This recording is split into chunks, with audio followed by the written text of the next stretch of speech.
राधे राधे प्रभु माने मन और तार नियंत्रण आज वीडियो टॉपिक बहुत इंटरेस्टिंग। जो मैंने भी 2026 रे निज मन को नियंत्रण करने चाहूच ता सहित नाम जपरे मन लगुनि सकाळु 4टा बेले तो उठी जाऊछु किंतु 15 दिन कला परे आउ 15 दिन बेलू ये सब गायब हो जाउछि। नाम जप भी सेमिति करूछु तापरे गायब हो जाउछि। ये सब किछि समाधान मु आज नै आछि वीडियो रे। एई वीडियो रे मु तमनु गोटे प्रो टिप देबी। भगवान को तमे प्रार्थना जो करूछ किबा जतले मुंडिया मारुछ साष्टांग प्रणाम जतले करूछ भगवान को जतले मंदिर को जाईकी सेतेबेले तमे कोन देखिबा दरकार आउ आखि सामने कौन प्रतिच्छवि आनिबा दरकार जहा द्वारा भगवान तुम ऊपर कृपा वृष्टि करिवे। एटा वीडियो रे मु मझिरे किबा लास्ट में कोठी कहि देबी वीडियो को एंड पर्यंत देखि देबो। हमर पूज्य प्रेमानंद महाराज कहती मन जतले विषय भोग प्रति जाए ना सेतेबेले स्पिरिचुअल जिंस रु कट ऑफ हो जाए। सिंपल कथा तमे जतले विषय भोग करिया पई जीवो ना कोनसी तमपर धन संपत्ति सुंदर नारी ए सब पछरे गुडेबो ना एपटे जो भगवान को प्रति जो भल पाइबा स्पिरिचुअल जर्नीटा सेटा कट ऑफ हो जीवो। एइथि पई कट ऑफ हो जाए तमे विषय भोग कलो भूली गलो कंप्लीटली। भगवान भूलिबेनी तुमको। भगवान एमिति करुणामय भगवान पाखरे एमिति विशाल हृदय अछि ना से तुमको केबे भूलिबेनी। तमे पुणी आसीबो दौड़िके तांको पाखकु किंतु तमे कोन हेइचो बाट भूली जाइचो। सेइथि पई मन को नियंत्रण करिवाटा बहुत जरूरी। मन को नियंत्रण करि परिबो बहुत सारा बाट अछि। तम मन भितर बहुत जण मते कमेंट भी करथिलो कि भाई 15 दिन करछि नाम जप आ तापरे नाम जपरे आ इच्छा होनी नाम जपरे इच्छा होनी। एइथि पई तार रीजन होछि एया जे तमने विश्वास करूनो भगवान को नाम रे विश्वास रखुनो फल आशा रखी कि तमे नाम जप करूचो। जेते बेले तमे कोनसी गुटे कार्य स्टार्ट करूचो ना सपोज तमे कोनसी यूट्यूब रे चैनल खोलिचो किबा कोनसी गुटे छोटो बिजनेस करचो से बिजनेस रो आउटपुट केते आसीबो सेही चिंता करनी। सपोज मु वीडियो बनउची यूट्यूब रे राइट मु एया भाबीमिनी जे मो डेली जहा पड़ता कहि देबी मोर टंका दरकार यूट्यूब रे सेमित न ना। लोक ए वीडियो द्वारा किछि वैल्यूएबल नॉलेज पाउचंती कि नाही। सपोज तमर गुटे कॉमेडी चैनल अछि तमे लोकन को एंटरटेन करूचो गुटे बेस्ट कॉमेडी वीडियो बनेबा तम कर्तव्य एटा तो सेम सेमिति तमे जदी कोनसे काम करूचो ना मु ताकू मोर बेस्ट देबी कोन फल मिलिबो से आशा रखिबिनी। किंतु तमे कोन करूचो मु 15 दिन नाम जप कर देबी देखिया मोर पूरा होछि कि नाही तापर देखिबा ट्राई मारुचो तमे। जदी तमे ट्राई मारिबो ना भाई ये ट्राई रे किछि हबनी सेइटे तमर कोन होछि मन हला। आ एइट भी गुटे जिंस आछि भगवान कर कृपा सेते बेले हुए मु बहुत वीडियो रे कहिछि जेते बेले तमे उत्तम खाद्य ग्रहण करिवो साधु संतंक संग करिवो प्लस भगवत चर्चा सुनिवो आउ गुटे जिंस सबुट इंपोर्टेंट कु संग त्याग करिवो आ विषय वस्तु आडू तमे बेसी रखिबोनी आसक्ति भाव जेतिक रखिबा कथा सेतिक रखिबो। एमिति नुह तम पाखर लाख टंका अछि ए लाख टंकाटा मु केमिति कोटिए करिवि ता पछरे जदी दौड़िबो ताहाले एपटे नाम जप सरी जिवो। ये जिंस रु तमे दूरे दूरे जीव। सेइथि पई कहा जायछि भगवान को प्रेम रे जे पड़ी जायछि थरे आउ से विषय भोग आडू को जीवनी। सेइथि पई साधु संत माने देखुनो कोन पई विषय भोग गुटे साधु संत जे प्योर साधु संत ताको तमे गुटे लाख टंका देइकी तो देखो से पैसा जदी तमे देलो से मंदिर कार्य रे लगेबे। एमिति नुहे कि से ओएस करिवे जाईकी एकदम गाड़ी चका चौंद हेइके बुलिवे नाही सेमिति करिवेनी जमा। सिए कोन करिवे मंदिर कार्य भगवान को सेवा रे लगेबे किबा परोपकार कर देबे से पैसा रो। सेइथि पई तो बहुत सारा मंदिर रे कहंती जदी तमे दान दउचो तांकू से पैसा रे लोक मान को खाद्य जुगांती। ए सब जिंस करबा दना ना भगवान कर कृपा हबो। कृपा हबा द्वारा कोन हबो ना तम मन को भगवान ही करि परिबे स्थिर। तम मन स्थिर होउनी तमे 15 दिन कर देलो 15 दिन परे अटकी गल। बहुत जण कहले भाई 4टा बेले तुम उठुची उठिली 15 दिन पर्यंत 4टा बेले उठिली 15 दिन परे 16 दिन हैला पुणी सोई पड़ली। से जिनस एइपई हुए तमे तम मन को नियंत्रण करिबा सिखि पारलनी। मन को नियंत्रण करिबा एते इजी नुह आ मन को नियंत्रण करिबा एते कष्ट भी नुह मो मतरे। काहे देखो मु भी आगुर एमिति थिली मु भी 4टा बेले उठुची एमिति बहुत सारा साधु संत भी उठिकी 4टा बेले भगवान को प्रार्थना करथुबे नाम जप करथुबे कि नहीं सकाळु भोर भोर उठिकी तमे फल आशा करके जते बेले कोनसे काम करिवो ना से काम रे तमरो रुचि लागिवो नाही। भाई मु निजे कहूची मो अनुभव रु कोनसे जिंस जते करिवो मते एठिरो कोन मिलिवो आउटपुट सेइटा भाबनी। मु एटा करूची लोकन को पसंद आसीबो कि मु एटा करूची आउ टिके बेस्ट करि परिबे कि मु एटा करूची याठू आउरी जदी बेस्ट करबी लोक आनंदित हेबे कि नाही। एई सब जिंस तम मन भितर जदी आसीला तेबे जानि जाओ पूरा ठीक मार्ग रे अछ माडी चालो। बहुत सारा संग साथी भी अछंती एमिति मोर जो मन को भगवान तांकर पूर्व जन्मर कर्म अनुसार बहुत किछि देइथिले। एमिति समय आस्तिला बिजनेस स्टार्ट करिके कोटी कोटी टंका भी रखिदिले तांक पारे किंतु वर्तमान पई जीरो। काहे कि जे भगवान को ऊपर विश्वास कलेनी जते बेले पैसा आसिला ना जो कोनती ना पैसा आसिला परे अहं भाव बढ़ी जाए। ए मु करिछि मु एमिति करिछि मो द्वारा ई सब हेइछि मु होउची हर्ता कर्ता दैव विधाता नाही। से जो मो भावनाटा जेतले आसी जाए ना किंतु सेही भगवान जेते बेले तमे निजको अहं भाव रे तमे तांकू मानिबनी भगवान तुमको ए धरपृष्ठ को छाडी चंती जाओ समाज रो कल्याण करो परोपकार करो। तमे किछि कलनी टंका पैसा तुम पाखरे अपर्याप्त अछि कोटी कोटी टंका अछि किंतु तमे काहर सेवा कलनी। नेक्स्ट जन्म कोन हबो देखियो मंदिर पाखरे गुटे भिकारी जो प्लेट रे जो भिक मागुची से किए सी पूर्व जन्म रे गुटे बहुत बड़ करोड़पति थिबो जिए के गुटे टंका ना काहर सेवा कला ना परोपकार कला ना मंदिर ମନ୍ଦିରରେ କୋଉଠି ଦାନ ଦେଲା ନା କାଉ ସାଧୁ ସନ୍ଥଙ୍କର ସେବା କଲା ନା କୋଉ ଗରିବ ଲୋକଙ୍କର ସେବା କଲା, କାହାର କିଛି କରି ନାହିଁ। ସେଇଥିପାଇଁ ଭଗବାନ ତାକୁ ଦେଲେ, ତତେ ମୁଁ ଏତେ କିଛି ଦେଇଥିଲି କିନ୍ତୁ ତତେ କଣ ପାଇଁ ଦେଇଥିଲି ତୁ ସେଇଟା ବୁଝି ପାରିଲୁନି। ଏବେ ଯା ସେଇ ମନ୍ଦିର ପାଖରେ ବସ, ଏବେ ସବୁବେଳେ ତୁ ଭାବିବୁ ଯେ ମୁଁ କାହିଁକି ଗୋଟେ ଥାଳି ପତେଇକି ଲୋକଙ୍କୁ ଭିକ ମାଗୁଛି ଟଙ୍କାଟେ 2 ଟଙ୍କା ପାଇଁ। ତ ସେଇଥିପାଇଁ ଭଗବାନଙ୍କ ମାୟା ଭଗବାନଙ୍କ ଲୀଳା ପାଖରେ ତମେ କିଛି ନୁହ ଭାଇ। ତେଣୁକରି ଯେତେ ଟଙ୍କା ପଇସା ତମ ପାଖରେ ଥାଉ ଭଗବାନଙ୍କୁ ଭୁଲିବନି। ଦେଖ ସମସ୍ତଙ୍କୁ ଭଗବାନ ଧରାପୃଷ୍ଠକୁ ଆଣିଛନ୍ତି ମାନେ କିଛି ନା କିଛି ମକସଦ ଦେଇକି ସେ ତମକୁ ପଠେଇଛନ୍ତି। ଗୋଟେ କରୋଡପତିକୁ ପଠେଇଛନ୍ତି, ତୋ ପାଖରେ ଅପର୍ଯ୍ୟାପ୍ତ ଟଙ୍କା ମୁଁ ଦେମି, ତୋର କର୍ତ୍ତବ୍ୟ ହଉଛି ତୁ ଗରିବ ଲୋକଙ୍କର ସେବା କରିବୁ। ତମେ ଆକ୍ଚୁଆଲି ଭାବୁଛ କଣ ଏସବୁ ଏମିତି ଚାଲିଛି? କିଛି ଏମିତି ଚାଲିନି। ଏ ସବୁ ଅଲରେଡି ଯାହାକୁ ଯିଏ ଯେମିତି ପଠାଇଛି, ଯାହାର ଯୋଉଠି କର୍ତ୍ତବ୍ୟ ସିଏ ସେଇ ହିସାବରେ କାମ କରିବ। ଭଗବାନଙ୍କର ଲୀଳା ପାଖରେ ଦେବତା ମାନେ ବୁଝି ନାହାନ୍ତି, ଆମେ କଣ ବୁଝିବା? ମନକୁ ନିୟନ୍ତ୍ରଣ ସେତେବେଳେ କରିବ ଯେତେବେଳେ ବିଷୟ ଭୋଗରୁ ତମ ମାନେ ଦୂରରେ ରହିବ। ବିଷୟ ଭୋଗ, ଆଜି ଗୋଟେ ସୁନ୍ଦର ନାରୀ, ସୁନ୍ଦର ସ୍ତ୍ରୀ, ସୁନ୍ଦର ଝିଅ ଭୋଗ କରିବା, ପୁଣି କିଛି ଦିନ ପରେ ମତେ କୁହ ତୃପ୍ତ ହବ? ତମେ ଗୋଟେ ସୁନ୍ଦର ଝିଅକୁ ଆଜି ବାହା ହେଇଗଲ, କିଛି ଦିନ ପରେ ତୃପ୍ତ ହବ? ଯବାନୀ, ମତେ ଗୋଟେ କଥା କୁହ, ଯବାନୀ କେତେ ଦିନ ପାଇଁ? ଯବାନୀ ପରେ ଗୋଟେ ବୃଦ୍ଧାବସ୍ଥା ବି ଅଛି ନା, ଯେ ମୋର ଏଇ ଯବାନୀଟା ଅଛି, ମୁଁ କାହା ସହିତ ଖେଳିଦେଲି କି କାହା ସହିତ ଖରାପ ଆଚରଣ କରିଦେଲି, ତାପରେ ତମର ବୃଦ୍ଧାବସ୍ଥା ଆସିବ କି ନାହିଁ, ଭୋଗିବ କି ନାହିଁ? ତ ତେଣୁକରି ଭାଇ ଯୋଉ ଯବାନୀଟା ଅଛି ସେ ଯବାନୀଟା ଖେଳିବାରେ ନଷ୍ଟ କରନି, ସେ ଯବାନୀଟା ଭଗବାନଙ୍କ ନାମ ଜପରେ ଲଗାଅ। ବହୁତ ଜଣକୁ ଭଗବାନ ଟଙ୍କା ଦେଇଛନ୍ତି, ବହୁତ ଜଣକୁ ଭଗବାନ ଟଙ୍କା ବି ଦେଇନାହାନ୍ତି। ଯୋଉମାନଙ୍କୁ ଟଙ୍କା ଦେଇନାହାନ୍ତି ସେମାନେ ଏଇଆ ଭାବନି ଯେ ଆମକୁ ଟଙ୍କା କାହିଁକି ଦେଲେନି। ତମେ ଏତିକି ଖାଲି ଭାବିନିଅ ଯେ ମୋ ପାଖରେ ଟଙ୍କା ନାହିଁ, ମୋ ପାଖରେ ଧନ ସମ୍ପତ୍ତି ନାହିଁ, ମୋ ପାଖରେ ଯଶ କୀର୍ତ୍ତି ନାହିଁ, କାହିଁକି ନା ମୁଁ ପୂର୍ବ ଜନ୍ମରେ ବୋଧେ କିଛି ଖରାପ କର୍ମ କରିଥିଲି ଯୋଉଥିପାଇଁ ଏ ସବୁ ଜିନିଷ ମୋ ପାଖରେ ନାହିଁ। କିନ୍ତୁ କିନ୍ତୁ କିନ୍ତୁ ଏ ଜନ୍ମରେ ମୁଁ ସେକୁ ଭାବିକି ମୁଁ ମୋ ସମୟଟାକୁ ବ୍ୟତୀତ କରିବି ନାହିଁ। ମୁଁ କେବଳ ସମୟଟାକୁ ବ୍ୟତୀତ କରିବି ଭଗବାନଙ୍କ ନାମ ଜପ, ପରୋପକାର କରିବି, ଭଲ କର୍ମ କରିବି, ଆଉ ଘର ପରିବାର ପ୍ରତି ମୁଁ ମୋର ଯାହା ବି କର୍ତ୍ତବ୍ୟ ଅଛି ମୁଁ ତାକୁ କରିବି। ଆଉ ଭଗବାନ ମତେ ଯୋଉ ମକସଦରେ ଏଠିକୁ ପଠେଇଛନ୍ତି ମୁଁ ସେଇଟାକୁ ଠିକ ସେ ନିଭେଇବି। ବାସ୍ ଏତିକି ଏତିକି। ଭଲ କର୍ମ ଯଦି ବି ଆମେ କଲେ ଏ ଜନ୍ମରେ, ପୁଣି କାହିଁକି ଆମେ ସେଇଟାକୁ ଆମେ ମ୍ୟାନିଫେଷ୍ଟ କରିବା ଯେ ଭଗବାନ ମୁଁ ଏ ଜନ୍ମରେ ବହୁତ ସାରା ଭଲ କର୍ମ କଲି, ପରୋପକାର କଲି, ବହୁତ ସାରା ଟଙ୍କା ଆଶ୍ରମରେ ଦେଇ ଆସିଲି, ବହୁତ ସାରା ଟଙ୍କା ମନ୍ଦିରରେ ଦେଇଦେଲି, କିନ୍ତୁ ଭଗବାନ ମତେ ନେକ୍ସଟ ଜନ୍ମ ଆହୁରି ଟିକେ ଅଧିକ ଧନୀ କରିକି ଜନ୍ମ ଦିଅ। କାହିଁକି? ସେ ବିଷୟ ଭୋଗରେ କଣ ତମେ ତୃପ୍ତ ହେଇପାରିବ? କୁହ। ପୁଣି ଇଚ୍ଛା ହବ, ପୁଣି ଇଚ୍ଛା ହବ। ଏଠି ଗୋଟେ ଏକ୍ସାମ୍ପଲ ଆସୁଛି, ତମେ ଜାଣିଥିବ ମହାରାଜ ଯଜାତି କେଶରୀ, ଯିଏ କି ତାଙ୍କର ନିଜର ଯବାନୀ ଭୋଗ କଲା ପରେ ତାଙ୍କର ପୁତ୍ର ମାନଙ୍କର ଯବାନୀ ବି ଭୋଗ କରିଥିଲେ। ତାପରେ ବି ସେ ଲେଖିଲେ ଯେ ଏ ହଉଛି ଅତୃପ୍ତ ଯବାନୀ ଆଉ ବିଷୟ ଭୋଗ ବସ୍ତୁ ଅତୃପ୍ତ। ଭାଇ ଏ ସବୁ ପୁଣି ଭୋଗ କରିବା ପାଇଁ ଇଚ୍ଛା ହବ, ଯେତେ ଚାହିଁବ ସେତେ ଇଚ୍ଛା ହବ। ୟାର ଏଣ୍ଡ ନାହିଁ। ଭଗବାନଙ୍କୁ ଡାକିଲନି, ବାର୍ଦ୍ଧକ୍ୟ ଆସିଲା, ଗଲା, ସରିଗଲା, ପାପାଚରଣ କଲ, ଖରାପ କାମ କଲ, ପୁଣି ନେକ୍ସଟ କୋଉ ଯୋନିରେ ଜନ୍ମ ହବ ତମେ ନିଜେ ବି ଜାଣିନଥିବ। ସେ ଯୋନିରେ କଷ୍ଟ ପାଇଲ, ପ୍ରବଳ କଷ୍ଟ ପାଇଲ। ମଶା ଯଦି ଗୋଟେ ହେଇଯିବ, ମଶାଟାକୁ ଗୋଟେ ଚାପୁଡରେ ମାରି ଦଉଛନ୍ତି, ଆମେ ମାରି ଦଉଛନ୍ତି ନାହିଁ। କଣ ତା ଜୀବନ ମତେ କୁହ? ଗୋଟେ କ୍ଷଣ ପାଇଁ ତା ଜୀବନ, ଚାପୁଡଟେ ମାରିଦେଲେ ମରିଗଲା, ସରିଗଲା। ଆମେ କାହିଁକି ଏମିତି କର୍ମ କରିବା ଯାହା ଦ୍ୱାରା ଆମକୁ ଅଲଗା ଯୋନିରେ ଅଲଗା ଜୀବ ହିସାବରେ ଆମକୁ ଜନ୍ମ ନେବାକୁ ପଡିବ? ମୁଁ କେବଳ ତମମାନଙ୍କୁ ଗୋଟିଏ କଥା କହିବି, ଯୋଉମାନେ ବି ମୋର ଭିଡିଓ ଦେଖୁଛ, ତମେ ମାନେ ନର୍ମାଲ ପ୍ରଭୁ ନୁହଁ, ତମେ ମାନେ ହଉଛ ପବିତ୍ର ଆତ୍ମା। କାହିଁକି କହୁଛି? କାହିଁକି ନା ସ୍ପିରିଚୁଆଲ କଥା, ସ୍ପିରିଚୁଆଲ ଜର୍ଣ୍ଣିରେ ସିଏ ପଶେ ଭଗବାନ ଯେତେବେଳେ ତାର ଲାଷ୍ଟ ଷ୍ଟେଜ, ଯେ ବାବୁରେ ତୁ ଏତିକି ଜନ୍ମ ପାଇ ସାରିଛୁ ଅଲରେଡି, ତୋର ଏତିକି ସବୁ ସରି ଯାଇଛି, ତୋର ଏବେ ଲାଷ୍ଟ, ତୁ ମୋ ପାଖକୁ ପଳେଇଆ। ସେଇଥିପାଇଁ ସେମାନେ ସ୍ପିରିଚୁଆଲ ଜର୍ଣ୍ଣିରେ ଯାଆନ୍ତି। ଜଷ୍ଟ ଇମାଜିନ କର, ଆମେ ଆଉ ଏ ଜନ୍ମ ମୃତ୍ୟୁରେ ଆଉ ମାନେ ବାରମ୍ବାର ଜନ୍ମ ହବା, ବାରମ୍ବାର ମରିବା, ଏ ସବୁ ଚକ୍କରରେ ଆମେ ଫସିବାର ନାହିଁ। ଆମେ ସେଇ ଗୋଲକ ବୃନ୍ଦାବନ ଭଗବାନଙ୍କ ପାଖକୁ ପଳେଇବା। ମାନେ ଯୋଉଠି ଗୋଲକ ବୃନ୍ଦାବନରେ କେବଳ ପ୍ରେମ ଭକ୍ତି ଭାବନା ଆସିବ। ଭାଇ ଇଏ ଟଙ୍କା ପଇସା କେତେ ଦିନ ପାଇଁ?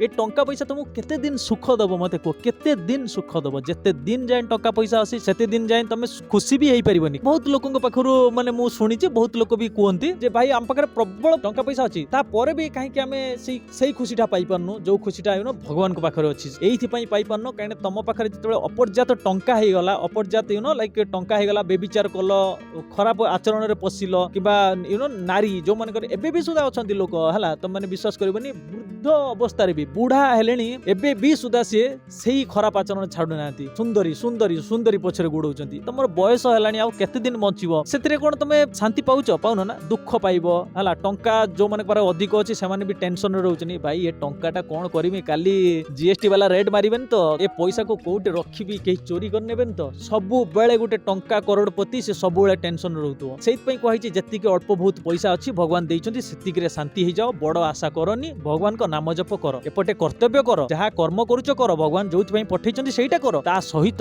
ଭଗବାନଙ୍କୁ ଭୁଲ ନାହିଁ, ଯିଏ ତମକୁ ଏ ଧରାକୁ ପଠେଇଛନ୍ତି, ଯିଏ ତମକୁ ଯାହା କିଛି ଦେଇଛନ୍ତି। କିନ୍ତୁ ବିଶ୍ୱାସ କର ଗୋଟେ ଜିନିଷ, ମୁଁ ମୋ ଅନୁଭବରୁ କହୁଛି, ତମେ ଯଦି ନାମ ଜପରେ ବିଶ୍ୱାସ କରିଦବ, ଏଇ ଯୋଉମାନେ ବି ତମମାନଙ୍କ ଭିତରୁ ଯୋଉମାନେ ବି କହୁଛ 15 ଦିନ ମୁଁ କଲି କାହିଁ କିଛି ଫଳ ମିଳିଲାନି, 2 ବର୍ଷ ହେଲା ମୁଁ କରୁଛି ମୋର କିଛି ଫଳ ମିଳୁନି, ଏମିତି ବି ଅଛନ୍ତି ଲୋକ 5 ବର୍ଷ ହେଲାଣି ନାମ ଜପ କରୁଛନ୍ତି କିଛି ଫଳ ପାଉନାହାନ୍ତି। ତାର ରିଜନ କଣ? ସେ ଫଳ ଆଶା କରିକି ହିଁ ନାମ ଜପ କରୁଛନ୍ତି। ସେ ଭଗବାନଙ୍କ ଉପରେ ବିଶ୍ୱାସ କରୁନାହାନ୍ତି ଯେ ଭଗବାନ ଅଛନ୍ତି ଆଉ ଭଗବାନ ସବୁ କିଛି ଆମକୁ ଦିଅନ୍ତି। ଏ ବିଶ୍ୱାସ ଯେତେବେଳେ ତମ ଭିତରେ ଆସିଯିବ ନା, ସେତେବେଳେ ଜାଣିବ ସବୁ କିଛି ଆମର ଚେଞ୍ଜ ହଉଛି। ମୁଁ ପା କହୁଛି, ମୁଁ ମୋର ଅନୁଭୂତି କହୁଛି, ମୁଁ ନିଜେ ବି ଜାଣିପାରିନି ଯେ ମୋର ଏସବୁ ଚେଞ୍ଜେସ୍ କେତେବେଳେ ହେଇଗଲା, ମୁଁ ଏମିତି କେମିତି ହେଇଗଲି, ମୁଁ ଥିଲି କଣ, ମୁଁ ଏବେ ହେଲି କଣ। ମୁଁ ଏମିତି ଗୋଟେ ଆଗ୍ରେସିଭ ପିଲା ଥିଲି, ମୁଁ ସବୁବେଳେ ଛୋଟିଆ ଛୋଟିଆ କଥାରେ ଘର ପରିବାର ସମସ୍ତଙ୍କ ଉପରେ ଚିଡ ହେବି ଭାଇ, ରାଗ ସବୁବେଳେ। ଏବେ ଭାଇ ମୌନ, ଭାଇ ଏବେ ମୌନ, ଏବେ ଶାନ୍ତ। ମୁଁ ଯେତେବେଳେ ଭଗବାନ ଶ୍ରୀକୃଷ୍ଣଙ୍କ ଲୀଳା କଥା ଦେଖେ, ଭଗବାନ ଶ୍ରୀକୃଷ୍ଣଙ୍କ ଲୀଳା ପଢେ, ଭଗବାନ ଶ୍ରୀକୃଷ୍ଣ କାହିଁକି ସେ କଦମ ମୂଳରେ ଯାଇକି ବଇଁଶୀ ବଜେଇକି ମୌନ ଭାବରେ ବସନ୍ତି, ଶାନ୍ତ ହେଇକି ବସନ୍ତି, ସେଇଟା ଭାଇ ସମସ୍ତଙ୍କ ଭିତରେ ଭଗବାନ ଶ୍ରୀକୃଷ୍ଣଙ୍କର ଅଂଶ ଆମେ ଭାଇ, ସମସ୍ତଙ୍କ ଭିତରେ ଭଗବାନ ଶ୍ରୀକୃଷ୍ଣ ଅଛନ୍ତି। ଯେତେବେଳେ ତମେ ମୌନ ଆଉ ଶାନ୍ତ ରହିବା ଶିଖିବ ନା, ସେତେବେଳେ ତମେ ଫିଲ୍ କରିବ ଯୋଉ ଭଗବାନ ଶ୍ରୀକୃଷ୍ଣ କାହିଁକି ମୌନ ବସନ୍ତି, କାହିଁକି ଶାନ୍ତ ହେଇକି ବସନ୍ତି, କାହିଁକି ଚୁପଚାପ ହେଇକି କିଛି ସମୟ ଧ୍ୟାନ କରନ୍ତି। ତା ଶାନ୍ତି ଅଲଗା ପ୍ରକାର ଆନନ୍ଦ ମିଳିବ। ସେ ଆନନ୍ଦର ସୀମା ନାହିଁ, ସେ ଆନନ୍ଦ ମୁଁ ତମମାନଙ୍କୁ କହିପାରିବିନି, କାରଣ ସେଇଟା ତ ଏକ୍ସପ୍ରେସ କରିହବନି ନା। ଭଗବାନ ଏମିତି, ତାଙ୍କର ବର୍ଣ୍ଣନା ସ୍ୱୟଂ ମାତା ସରସ୍ୱତୀ ବି କରିପାରିବେନି। ସେ ସବୁ ତମେ ବାଣୀରେ ପ୍ରକାଶ କରିପାରିବନି। ତାଙ୍କର ମାୟା, ତାଙ୍କର ଲୀଳା, ତାଙ୍କଠୁ ଯୋଉ ଆନନ୍ଦ ତମେ ପାଉଛ, ତାଙ୍କୁ ପାଇବାର ଯୋଉ ଖୁସିଟା ନା, ସେଇଟା ତମେ କଥାରେ ଭାଷାରେ କହିପାରିବନି ଭାଇ। ତେଣୁକରି ମତେ କାହିଁକି ଲାଗେ, ଆମର ବିଶ୍ୱାସ ଯଦି ହେଇଯିବ ଭଗବାନଙ୍କ ପ୍ରତି ଦୃଢ ବିଶ୍ୱାସ, ତେବେ ଆମର ସବୁ କିଛି କାର୍ଯ୍ୟ ସମ୍ପୂର୍ଣ୍ଣ ହବ। ସବୁ କିଛି କାର୍ଯ୍ୟ, ସପୋଜ ଆମେ କୌଣସି ଜିନିଷ ଅଟକି ଯାଇଛି, ସେ ଜିନିଷ ଆମକୁ ଆମେ ପ୍ରୋକ୍ରାଷ୍ଟିନେସନ କରୁଛନ୍ତି, ପ୍ରୋକ୍ରାଷ୍ଟିନେସନ ମାନେ ଟାଳି ଦଉଛନ୍ତି, କାଲି କରିବା କାଲି କରିବା କାଲି କରିବା, ଏମିତି ହେଇ ଚାଲିଛି। ବହୁତ ଜଣ ଅଛନ୍ତି କହୁଛନ୍ତି ମୁଁ ୟୁଟ୍ୟୁବରେ ଭିଡିଓ ବନେଇବି ବୋଲି 5 ବର୍ଷ ହେଲା ଭାବୁଛି। ମୁଁ ମଜାକ ଉଡଉନି ସେମାନଙ୍କର, ମାନେ ମତେ ହସ ଲାଗେ ଯେ 5 ବର୍ଷ ହେଲା କାହିଁ ଭାବୁଛ, କରୁନ କାହିଁକି? ଆଜି ଯୋଉଟା ଭାବିଛ ଆଜି ସେଇଟା କର। ଆଜିଟାକୁ କାଲି ପାଇଁ ଟାଳିଦବ ମାନେ ସରିଗଲା। ନାମ ଜପ ଆଜି ଷ୍ଟାର୍ଟ କର, ଆଜି ନାଇଁ କାଉଣ୍ଟର ଯେବେ କିଣିବି। କାହିଁକି କାଉଣ୍ଟର ଦରକାର, କାହିଁକି ମାଳା କାହିଁକି ଦରକାର? ଏମିତି କରିପାରିବନି, ରାଧା ରାଧା ରାଧା ରାଧା ରାଧା। ଆଉ ଏମିତି ବି କାହା ପାଖରେ ନାହିଁ ମୋ 20-30 ଟଙ୍କା 40 ଟଙ୍କା 50 ଟଙ୍କା ନାହିଁ କାହା ପାଖରେ।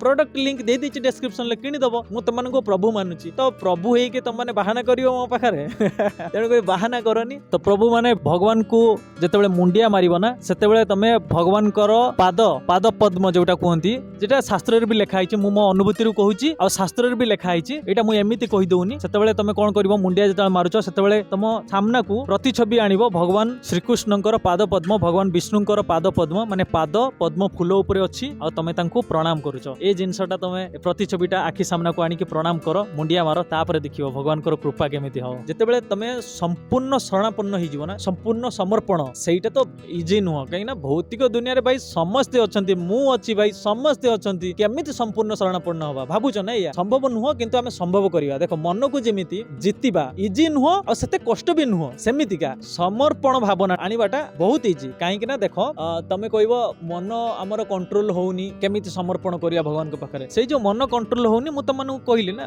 ମନକୁ କଣ୍ଟ୍ରୋଲ କରିବା ପାଇଁ ହେଲେ ବହୁତ ବାଟ ଅଛି। ସାଧୁ ସନ୍ତଙ୍କ ସଙ୍ଗ କର, ଯେମିତି କହିଲି, ଉତ୍ତମ ଖାଦ୍ୟ ପାନୀୟ ଏସବୁ ଭଗବାନଙ୍କୁ ଭୋଗ ଲଗେଇକି ଖାଅ, ତା ସହିତ କୁସଙ୍ଗ ଛାଡ, ଆଉ ପରୋପକାର କର। ଏସବୁ ଜିନିଷ କଲେ ସିନା ତମମାନେ ଭଗବାନଙ୍କର କୃପା ପାତ୍ର ହବ, ଭଗବାନ କୃପା କରିବେ, ତାପରେ ତମେ ଯାଇକି ଭଗବାନଙ୍କ ଭକ୍ତିରେ ପଶିବ। ଆଉ ଭକ୍ତିରେ ୱାନ୍ସ ପଶିଗଲା ମାନେ ତମର ମନ କେମିତି ନିୟନ୍ତ୍ରଣ ହବ ସେଇଟା ଭଗବାନ ଦେଖିବେ, ତାଙ୍କ ଉପରେ ଛାଡି ଦିଅ। ଯେତେବେଳେ ସମର୍ପଣ ଭାବନା ଆସିବ ନା, ଭଗବାନ ମୁଁ ଆପଣଙ୍କ ପାଖରେ ମୋର ସବୁ କିଛି ସମର୍ପଣ କଲି, ଏବେ ମତେ ମାର୍ଗଦର୍ଶନ ଆପଣ କରନ୍ତୁ। ମୁଁ ଯୋଉଟା ମୋ କଥା କହୁଛି, ମୁଁ ଯେତେବେଳେ ଭଗବାନଙ୍କ ପାଖରେ ସଂକଳ୍ପ ନେଲି, ଭଗବାନ ମୁଁ ସମର୍ପଣ କଲି ମୋ ନିଜକୁ, ମୋର ଇନ୍ଦ୍ରିୟ, ମୋର ସବୁ କିଛି, ମୋର ଶରୀର, ମୋର ଆତ୍ମା, ସବୁ କିଛି ଆପଣଙ୍କ ପାଖରେ ମୁଁ ସମର୍ପଣ କଲି, ଏବେ ମତେ ମାର୍ଗଦର୍ଶନ କରନ୍ତୁ। ବିଶ୍ୱାସ କରିବନି, ସେବେଠୁ ଭଗବାନ ମୋର ମାର୍ଗଦର୍ଶନ କରୁଛନ୍ତି। ଏଇ ଯୋଉ ଭିଡିଓ ମୁଁ ବନଉଛି, ଏଇଟା କଣ ମୋ ବାଣୀ କି? ଏଇଟା ମୁଁ କହୁ ନାହିଁ, ଯିଏ କହିବା ଲୋକ ସିଏ କହୁଛି ଆଉ ସିଏ କରଉଛି। ତେଣୁକରି ମୁଁ ନିଜକୁ କିଛି ଭାବୁନି, ମୁଁ ଭାବନା ଭାଇ କିଛି ନାହିଁ, ମୁଁ କିଛି ନୁହଁ ବା। ଯେତେବେଳେ ମୁଁଟା ହଟେଇଯିବ, ସେତେବେଳେ ଜାଣିବ ଯେ ତମେ ଗୋଟେ ବଢିଆ ମାର୍ଗରେ ଚାଲିଛ, ଭଗବାନ ତମକୁ ଠିକ ମାର୍ଗରେ ନେଇକି ଯାଉଛନ୍ତି। ମୁଁ କରିଛି, ମୋର ଇଏ, ମୋର ସିଏ, କିଛି ମୋର ନୁହେଁ। ଏଇ ମୋର ହେଇକି ବହୁତ ସାରା ଲୋକ ପତନ ଆଡକୁ ଯାଇଛନ୍ତି ମୋର କହିକି ମୁଁ କହିକି କାହା ସହିତ ଭଲସେ କଥା ହବା କାହା ସହିତ ହସିକି ପଦେ କଥା ହବା କାହାର ଯଦି ପରୋପକାର କରିଦବା କଣ କିଛି ଲସ୍ ହଉଛି ଆମର ଉल्टा ଆମ ଭକ୍ତି ବ୍ୟାଙ୍କ ରେ ଜମା ହେଇକି ରହିବ ତେଣୁକରି ମତେ ଏଇଆ ଲାଗେ ଯେ ଆମର କର୍ମ ହିଁ ଆମର ଧର୍ମ ଆମେ ଗୋଟେ ଭଲ କର୍ମ ଯଦି କରିବା ନେକ୍ସଟ ଜନ୍ମରେ ଯଦି ତମର ଇଚ୍ଛା ଥାଏ ସପୋଜ ଏ ଜନ୍ମରେ ତମେ କିଛି ପାଇଲନି ବହୁତ କିଛି ତମର ଅଧୁରା ରହିଗଲା ନେକ୍ସଟ ଜନ୍ମକୁ ଆଶା କରିଛ ଭଲ କର୍ମ କର ପରୋପକାର କର ନାମ ଜପ କର ଭଗବାନଙ୍କୁ ସ୍ମରଣ କର ସବୁବେଳେ ମୁଁ ତ କହିବି ନେକ୍ସଟ ଜନ୍ମ ଦରକାର ହିଁ ନାହିଁ କାହିଁକି ନେକ୍ସଟ ଜନ୍ମକୁ ଆସିବ ଏ ଜନ୍ମ ବୃତ୍ତିରେ ଫସିବ କାହିଁକି ପୁଣି ନେକ୍ସଟ ଜନ୍ମକୁ ଆସିଲ ଯଦି ତମର ସେ ଭକ୍ତିରେ ମନ ନ ଲାଗିଲା ମୁଁ ମାନୁଛି ଏ ଜନ୍ମରେ ଭକ୍ତି କରିଛ ନେକ୍ସଟ ଜନ୍ମରେ obviously ଭକ୍ତି ହବ ସପୋଜ ଯଦି ଟିକିଏ ଟିକିଏ କୁ ଚୁକ୍ ହେଇଯିବ ପୂଜ୍ୟ ପ୍ରେମାନନ୍ଦଜୀ ମହାରାଜ କୁହନ୍ତି ଟିକିଏ ଟିକିଏ କୁ ଯଦି ମନ ଚୁକ୍ ହେଇଗଲା ଚାଲ ପୁଣି ସେ ମାୟା ଭିତରେ ବୁଡି ଗଲ ସ୍ପିରିଚୁଆଲ କୁ ଆସିଛ ମାନେ ଆଉ ସେ ମାୟା ସଂସାର ଭିତରେ ପଶନି ଭୌତିକ ଜଗତରେ ଯେତିକି ଦରକାର ସେତିକି ଭାଇ ଆଶା ଅଧିକ ରଖନି ମୁଁ ତ କହୁଛି ଗୃହସ୍ଥରେ ରହିକି ବି ତମେ ଭଗବତ ପ୍ରାପ୍ତି ହେଇପାରିବ ଆମକୁ ଏତିକି ଟଙ୍କା ମିଳୁଛି 20,000 30,000 ଟଙ୍କା ଦରମା ଅଛି ସେତିକି ଆମେ ଲକ୍ଷେ ଟଙ୍କା କାଇଁ କମେଇବା ସବୁବେଳେ କାଇଁ ଟେନସନରେ ରହିବା ଲକ୍ଷେ ଟଙ୍କା କମେଇବାଟା କଣ ଇଜି ଲକ୍ଷେ ଟଙ୍କା କମେଇବା ପାଇଁ ହେଲେ ତମକୁ ଅଧିକ ସମୟ ଦେବାକୁ ପଡିବ ଏପଟେ ଯୋଉ ସମୟ ଭଗବାନଙ୍କୁ ଦଉଥିଲ ସିଏ ବି ପଳେଇବ ଯେତେ ଅଧିକ ତମେ ଟଙ୍କା ଆଶା କରିବ ଯେତେ ଅଧିକ ଭୌତିକ ଆଡକୁ ଯିବ ନା ସେତେ ଅଧିକ ଭଗବାନଙ୍କ ଆଡୁ ଦୂରେଇ ଯିବ ତେଣୁକରି ମୁଁ ଏଇଟା ମାନେ ଯେ ଆମେ ଭଗବାନଙ୍କୁ ବି ସମୟ ଦବା ଆଉ ଆମର ଯାହା କର୍ତ୍ତବ୍ୟ ଅଛି ତାକୁ କରିବା ତା ସହିତ ବହୁତ କମ ଲୋକ ଏଇ କଥାଟା କୁହନ୍ତି ସାଧୁ ସନ୍ଥଙ୍କର ସେବା କରିବା ଆଶ୍ରମକୁ ଯିବା ଆଉ ଯୋଉଠି ମନ୍ଦିର ତିଆରି ହଉଛି ସେଠି ଆମେ କିଛି ସେବା କରିବା ଆଉ ଯୋଉମାନଙ୍କ ପାଖରେ କରୋଡ଼ କରୋଡ଼ ଟଙ୍କା ଅଛି ଲକ୍ଷ ଲକ୍ଷ ଟଙ୍କା ଅଛି ସେ ଟଙ୍କା ପଇସା ତମେ ନେଇକି ଯାଇପାରିବନି ଭାଇ ବିଲିଭ କର ଯେତେବେଳେ ତମର ଶେଷ ଅବସ୍ଥା ଆସିବ ସେତେବେଳେ ସେଇ ଟଙ୍କା ପଇସା ଏଇଠି ଛାଡିକି ଯିବ ସେ ପଇସା ଆଉ କିଏ ଭୋଗ କରିବ କି ବ୍ୟାଙ୍କରେ ଜମା ହେଇକି ରହିବ ପଡିକି ରହିବ ତା ଅପେକ୍ଷା ସେ ପଇସାକୁ ଗରିବ ଲୋକଙ୍କୁ ଦାନ କାହିଁକି କରୁନ ସେ ପଇସାକୁ ପରୋପକାରରେ କାହିଁକି ଲଗଉନ ସେ ପଇସାକୁ କୌଣସି ମନ୍ଦିର ନିର୍ମାଣରେ କାହିଁକି ଲଗଉନ ସେ ପଇସାକୁ ଭଗବାନଙ୍କୁ ଆଣିକି ଯଦି ଆମେ କୋଉଠି ସ୍ଥାପିତ କରିବା କୌଣସି ମନ୍ଦିରରେ ତମମାନେ କୁହ ଠିକ ନା ଭୁଲ ସେବାରେ ଲଗାଅ ଯଦି ସେବା କରିଛ ପରୋପକାର କରିଛ ନା ଭଗବାନ ମୁକ୍ତି ଦେବେ ତମକୁ ହେଲା ଆମେ ଆସିଛନ୍ତି ନା ଆମେ ଆଉ ଦୁସରା ଜନ୍ମ ନବାନି ଆଉ ଏବେ ଯାଏ ଯୋଉମାନେ ଭିଡିଓଟାକୁ ଦେଖିଲଣି ପ୍ଲିଜ ତମମାନଙ୍କୁ ମୁଁ ରିକ୍ୱେଷ୍ଟ କରିବି କମେଣ୍ଟରେ ତମର ପ୍ରିୟ ଭଗବାନଙ୍କର ନାମ ମତେ ଲେଖିକି ଦେଖେଇ ଦିଅ ମୁଁ କେମିତି ଜାଣିବି ଯେ ତମମାନଙ୍କର ଭଗବାନଙ୍କ ପ୍ରତି ବିଶ୍ୱାସ ଆଉ ଭଲ ପାଇବା ଅଛି ବୋଲି ଜଣେଇ ଦିଅ ଭାଇକୁ ଯେମିତି ଶାସ୍ତ୍ରରେ କୁହାଯାଇଛି ଆମର ଏ ଜନ୍ମର କର୍ମ ନେକ୍ସଟ ଜନ୍ମରେ କ୍ୟାରି ଫରୱାର୍ଡ ହେଇକି ଆସେ ସଂସ୍କାର ହିସାବରେ କର୍ମ ସଂସ୍କାର ହିସାବରେ ଏଇ ଜନ୍ମରେ ଯୋଉମାନେ ବି ଧନୀ ଅଛ ଯୋଉମାନେ କରୋଡ଼ପତି ଅଛ ଯୋଉମାନେ ଟଙ୍କାକୁ ଖାଲି ଜମା କରିକି ରଖୁଛ କାହାରି ସେବା କରୁନ କିଛି କରୁନ 100% ସିଓର ନେକ୍ସଟ ଜନ୍ମରେ କୋଉଠି ପହଞ୍ଚିବ ତମେ ମୁଁ ଆଉ ଖୋଲିକି କହିବିନି ସେଟା ଜାଣି ଯାଇଛ ତମମାନେ ତ ସେଇଥିପାଇଁ ମୁଁ କହିଲି ଏ ଜନ୍ମରେ ଯୋଉମାନଙ୍କ ପାଖରେ କରୋଡ଼ କରୋଡ଼ ଟଙ୍କା ଅଛି ଦାନ ପୁଣ୍ୟ କର ଆଉ ଯୋଉମାନେ ବି ଦାନ ପୁଣ୍ୟ କରିବା ପାଇଁ ଚାହିଁବ ଡେସ୍କ୍ରିପସନରେ ଦେଖ ମୁଁ ଲିଙ୍କ ଦେଇଛି ସେଠି ତମେ ଦାନ କରିପାରିବ ଆମର ଯେମିତି ଶ୍ରୀ ଗୌର ରାଧାଗିରିଧାରେ ଆଶ୍ରମ ଯୋଉ ଅଛି ଗୁରୁଦେବଙ୍କ ପାଖକୁ ଯାଇଥିଲି ଭିଡିଓ ଅଛି ଦେଖିଦବ ସେଠି ମନ୍ଦିର ତିଆରି ହଉଛି ସେ ମନ୍ଦିରର ସେବା ଯୋଉମାନେ ବି କରିବା ପାଇଁ ଚାହୁଁଛ ମୋର ଏତିକି ରିକ୍ୱେଷ୍ଟ ରହିବ ଯୋଉମାନେ ଖୋଲା ହସ୍ତରେ ସେବା କରିବା ପାଇଁ ଚାହୁଁଛ କରିପାରିବ କାହାକୁ କିଛି ବାଧ୍ୟବାଧକତା ନାହିଁ ଯୋଉମାନଙ୍କର ଇଚ୍ଛା ଅଛି ଚାଲିଯିବ ସେ ଆଶ୍ରମକୁ ଲିଙ୍କ ଦେଇ ଦେଇଛି ମ୍ୟାପ୍ ଲୋକେସନର କଣ୍ଟାକ୍ଟ କରିବ ମୋ କଣ୍ଟାକ୍ଟ ନମ୍ବର ଅଛି ମୁଁ ପ୍ରଭୁଜୀଙ୍କୁ କହିବି ମତେ କଣ୍ଟାକ୍ଟ କରିକି ତମମାନେ ସେଠି ପ୍ରଭୁଜୀଙ୍କୁ ଯାଇକି ସେଠି ଆଶ୍ରମରେ ଦେଇପାରିବ ଦାନ ଧର୍ମ ଯାହା ବି କରିବା କଥା କରିପାରିବ ମନ୍ଦିର ନିର୍ମାଣ ପାଇଁ କିଛି ଆପଣମାନଙ୍କର ଆବଶ୍ୟକତା ରହୁଛି ଯେହେତୁ ସେ ମନ୍ଦିରଟା ଅଧା ହେଇକି ଅଛି କିଛି ହେଲ୍ପ କଲେ ମନ୍ଦିରଟା ପୁରା ହେଇଯାନ୍ତା ଆଉ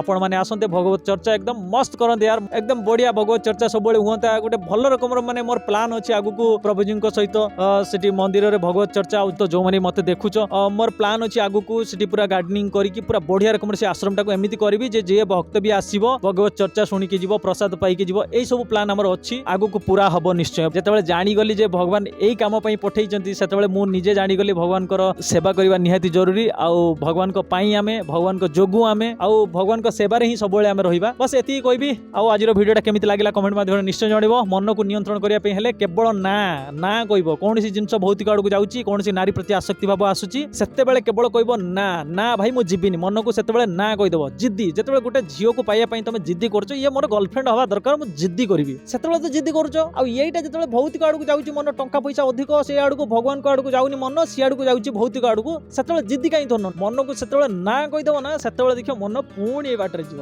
ମୁଁ ପା କହିଲି ମନ ଗୋଟେ ଛୋଟ ପିଲା ପରି ତାକୁ ଯୋଉ ବାଟେ ନେଇକି ଯିବ ସେ ସେଇ ବାଟେ ଯିବ ମନକୁ ଜିତିବା ବହୁତ ଇଜି ବହୁତ ଜଣ କୁହନ୍ତି ଭାରି କଷ୍ଟ ସେଇମାନଙ୍କ ପାଇଁ ଯୋଉମାନେ ଭଗବାନଙ୍କ ଉପରେ ବିଶ୍ୱାସ କରନ୍ତି ନାହିଁ ଯୋଉମାନେ ଭୌତିକ ଦୁନିଆ ଉପରେ ବିଶ୍ୱାସ କରନ୍ତି ଆଉ ଭୌତିକ ବିଷୟବସ୍ତୁ ଜିନିଷ ତାଙ୍କୁ ବହୁତ ଭଲ ଲାଗେ ସେଇମାନଙ୍କ ପାଇଁ ହିଁ ମନକୁ କଣ୍ଟ୍ରୋଲ କରିବା ବହୁତ କଷ୍ଟ ମୋର ଏଇ କଥାଟାକୁ ମାନି ଯାଇକି ତମେ ଥରେ ଭୌତିକ ଜିନିଷରୁ ଟିକିଏ କଟ୍ ଅଫ୍ କରିକି ସ୍ପିରିଚୁଆଲ ଆଡକୁ ଯାଅ ଯଦି ମନ କଣ୍ଟ୍ରୋଲରେ ନ ଆସିଲା ତାହେଲେ ମୁଁ ଏଇ ଭିଡିଓଟାକୁ ମୋ ଏଇ ଚ୍ୟାନେଲରୁ ଡିଲିଟ୍ କରିଦେବି ଗ୍ୟାରେଣ୍ଟି ସିଆଡକୁ ଯାଅନି ଇଆଡକୁ ଆସ ଏପଟେ ଆମର ମାର୍ଗ ପୁରା ଖୋଲି ଦେଇଛନ୍ତି ଭଗବାନ ଗୋଲୋକ ବୃନ୍ଦାବନକୁ ଏଇପଟେ ଯିବା ସୁଖ ଆଉ ଆନନ୍ଦର ଡେଫିନେସନ ଅଛି ତମେ ଯଦି ଭୌତିକ ଦୁନିଆକୁ ଯାଉଛ ସେଠି ସୁଖ ପାଇବ ତମେ ଯଦି କହିବ ଏ ଅସୀମ ସୁଖ ଅନଲିମିଟେଡ ନାଇଁ ରେ ବାବା କିଛି ଅନଲିମିଟେଡ ନାହିଁ ସୁଖ ପରେ ଦୁଃଖ ଅଛି ନିଶ୍ଚୟ ସୁଖ ଦୁଃଖ ପାଇବ ସେଠି କିନ୍ତୁ ଆନନ୍ଦର ଅର୍ଥ ଅଲଗା ଭଗବାନଙ୍କ भक्ति रे जे लीन हो जाइछि सेटा आनंद कुआ जाए। से आनंदर सीमा आ कहि हबनी जे भक्ति करूछि से ही जानिछि। ये जो सुख तमे भौतिक दुनिया रे पाउछ सेटा होछि सुख कुआ जाए, सेटा को आनंद कुआ जायनि। सुख सुख निमित्त मात्र, आज अछि काली नाही। तेणु करी तुमको कोन दरकार, आनंद दरकार ना सुख दरकार? प्रभु माने चॉइस इज योर्स। आ मते कहीं कि लागे हमको आनंद बाछिबा दरकार, हमको भगवान को रास्ता बाछिबा दरकार, भगवान को मार्ग बाछिबा दरकार। केवल एतिकी समर्पण भावना नहीं कि आस भगवान को पाखरे सब किछि समर्पण कर दियो। प्रभु मोर इंद्रिय मोर सब किछि आपन पाखरे समर्पण कर देली, आपण मते मार्गदर्शन करंतु। तापर देखिबो भगवान तुमको कोउटु कोउटी नहीं कि पहुंचेबे। विश्वास करि जाओ कथरे, मोर अनुभूति मु कहूछि। चलो आज रो वीडियोटा एतिकी, पुणी देखावा गोटे नुआ इंटरेस्टिंग वीडियो रे। वीडियोटा को लाइक करो, शेयर करो निज सांग मान सहित जदि मते टिके भी भल पाउथाओ। हरे कृष्ण, जय जगन्नाथ, राधे राधे।